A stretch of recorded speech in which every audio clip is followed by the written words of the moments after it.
Assalamualaikum warahmatullahi wabarakatuh. Today, we are going to present on the topic causing grievous hurt. This is our group members. Ahmad Ikmal Hakim bin Muhammad Rizal, Nur Bazlin binti Luqman, Nurul Izani binti Ahmadi, Siti Sarah Safitah binti Muhammad Yusuf, Sharifah Nur Ilham binti Sayyid Ali. So here are the situation.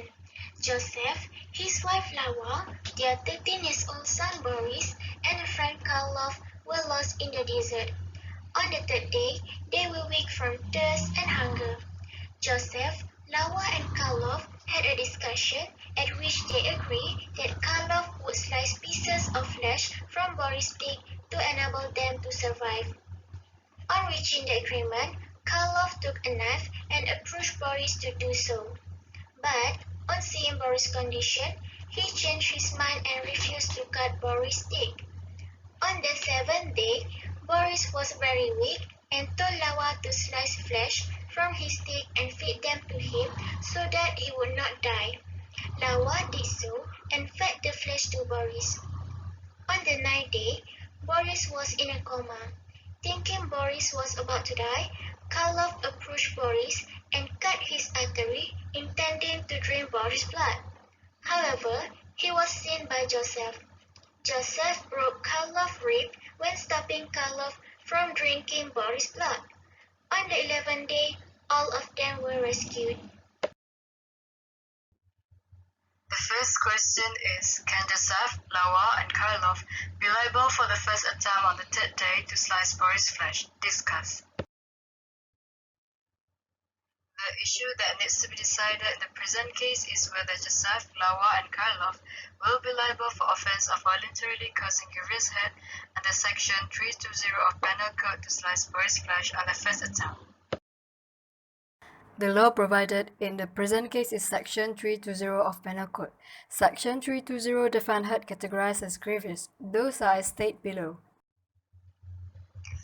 The elements of causing grievous hurt include actus reus and mens rea of the offender. The actus reus of causing grievous hurt are action caused grievous hurt, and hurt caused must be grievous hurt. Meanwhile, the mens rea of the offender are intention to cause grievous hurt, and knowledge that act done is to be likely to cause grievous hurt. To apply the present case, on the third day, Joseph, Lawa, and Karlov were weak from thirst and hunger. They had a discussion at which they agreed that Karlov would slice pieces of flesh from Boris' thigh to enable them to survive. The discussion implied that they both have the intention to cause grievous hurt to Boris, and therefore for the element of mens rea. On reaching the agreement, Karlov took a knife and approached Boris to do so. However, on seeing Boris' condition, he changed his mind and refused to cut Boris' thighs, so there is no actual hurt inflicted on Boris.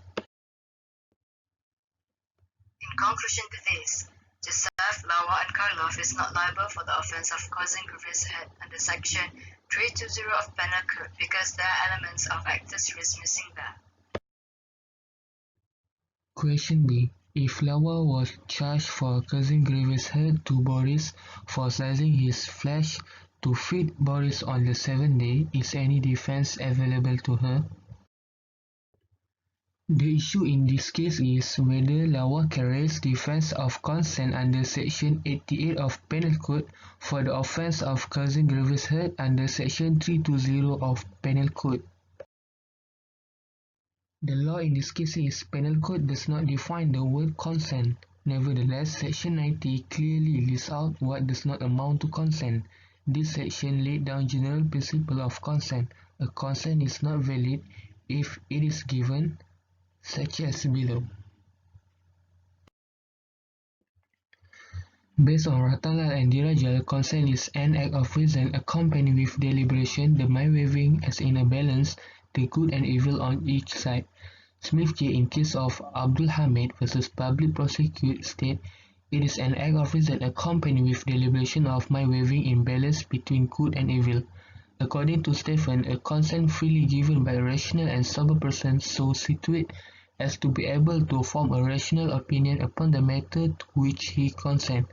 Consent is said to be given freely when it is not procured by force, fraud or threat or whatever nature.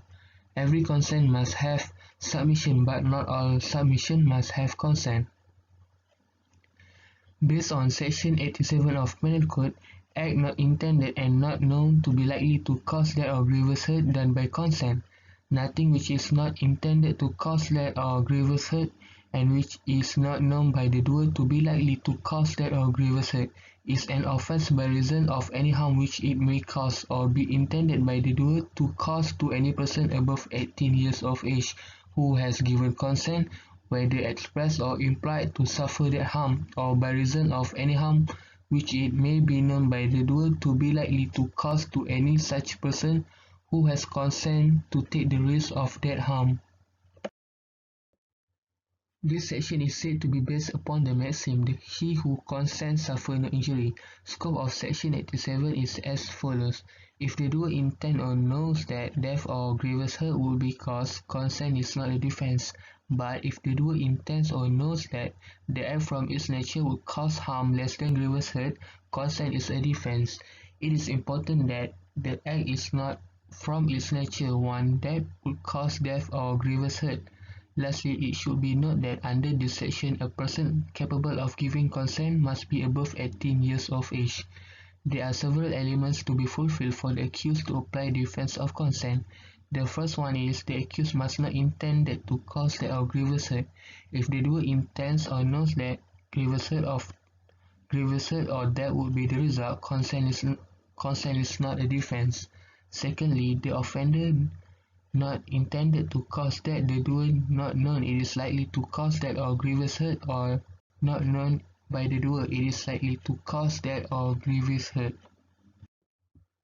And the last element is age of the person who gives consent must be above 18 years. Refer to the case of Bishamba vs. Romal and Engwashua Kin vs. Emperor.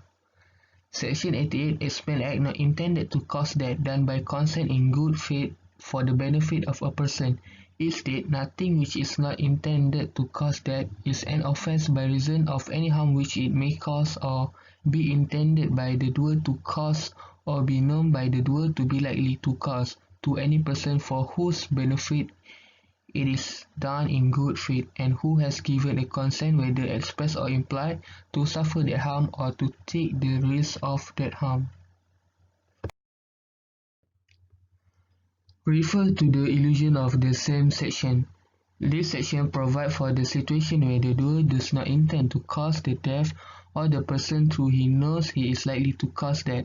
However, the doer act must be done in good faith for the benefit of the person with the person's consent.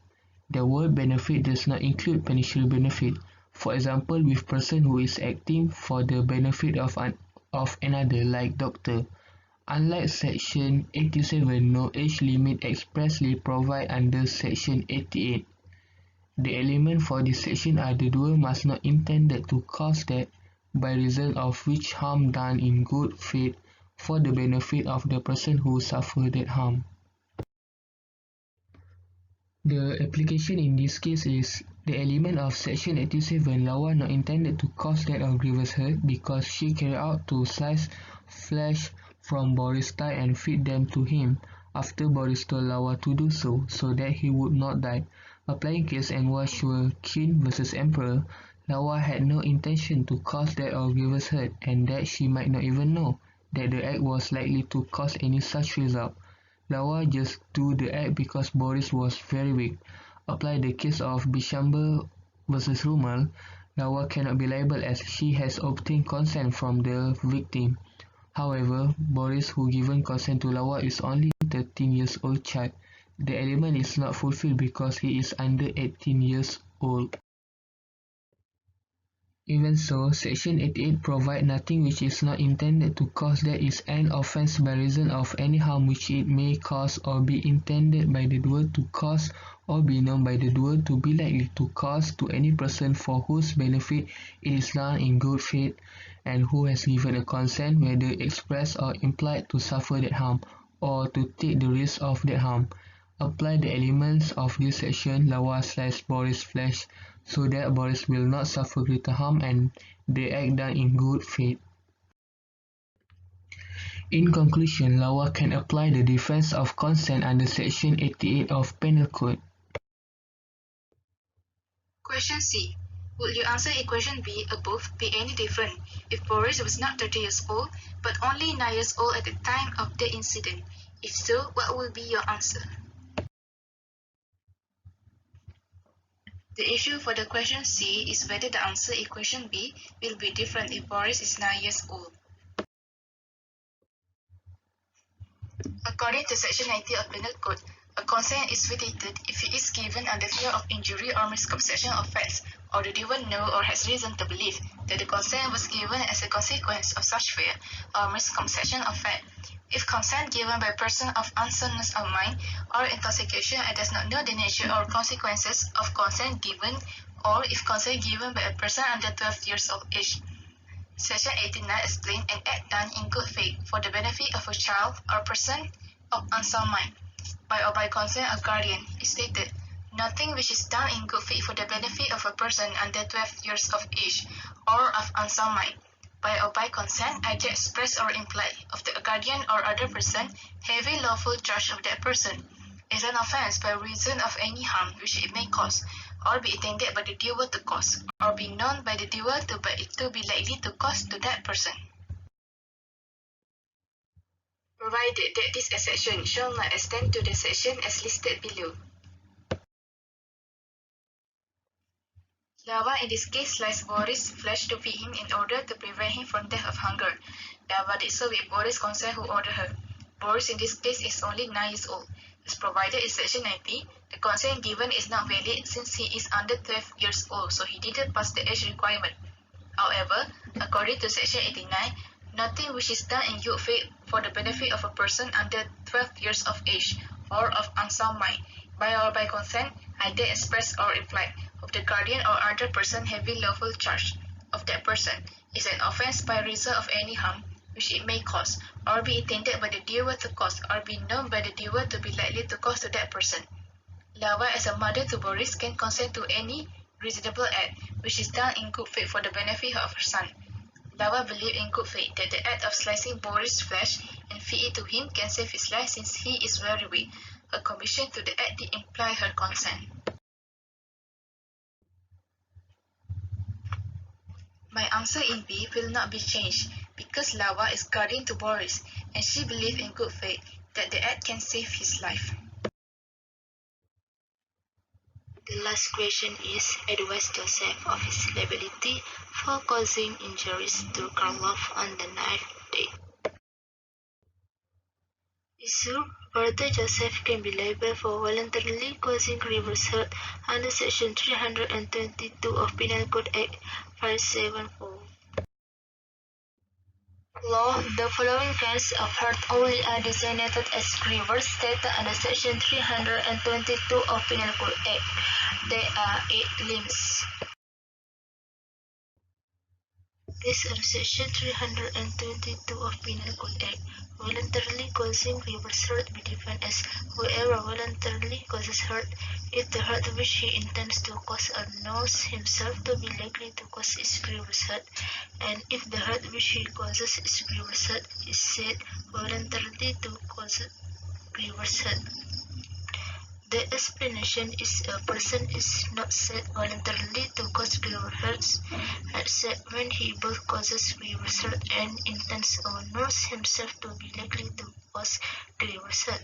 But he is said voluntarily to cause grievous hurt if, intending or knowing himself to be likely to cause grievous hurt of one kind, he actually causes grievous hurt of another kind. The exercise of causing grievous hurt action cause grievous hurt. Second, hurt cause must be grievous hurt, and the last is what constitutes grievous hurt. Refer Section 322. The means real of causing grievous hurt are intention to cause grievous hurt, and second one is knowledge that the act done is to be likely to cause grievous hurt. The application. The accusatories in Joseph's case is as the result of Joseph's action he broke Carlos' ribs. Second, broke Carlos' ribs is a rising grievous hurt. The third one is fracture or big ribs is constitute grievous hurt. The measure is Joseph has an intention to cause grievous hurt to Carlos, where Joseph broke Carlos' ribs when stopping Carlos from drinking Boris' blood. Conclusion is Joseph can be liable of voluntarily causing grievous hurt under Section 322 of Penal Code Act. That's all from us. Thank you.